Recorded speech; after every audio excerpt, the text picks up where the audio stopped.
A Silly Book, written by Babette Cole. Read to you by Miss Keating. If you look closely, you'll agree there are some silly sights to see. Silly people passing by have silly walks that you can try. Silly ears and silly necks, silly noses, silly specs. Silly beards and silly teeth, silly things worn underneath. Silly hats that are there to hide some very silly heads inside. And have you seen how odd it gets when silly folks look like their pets? Silly zebras, silly bears, silly sharks and silly hares.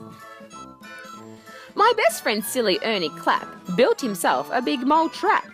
The moles had made a bigger kind and quickly caught him from behind. Some silly people like to fly. I've never known the reason why. Babies eat some silly things, like flies with wriggly legs and wings. But grown-ups eat them just as well, like wriggly frogs and snails that smell. My Uncle Billy ate some fire. His temperature went higher and higher.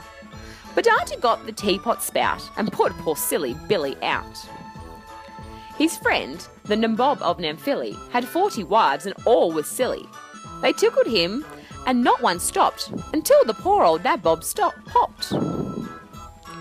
Don't play silly party tricks and scare your friends out of their wits. With silly masks and silly sheets, they can cause some silly shrieks. I hate being dressed in silly best, with collar and cuffs or frilly. I'd rather wear my plain wool suit. It doesn't look as silly.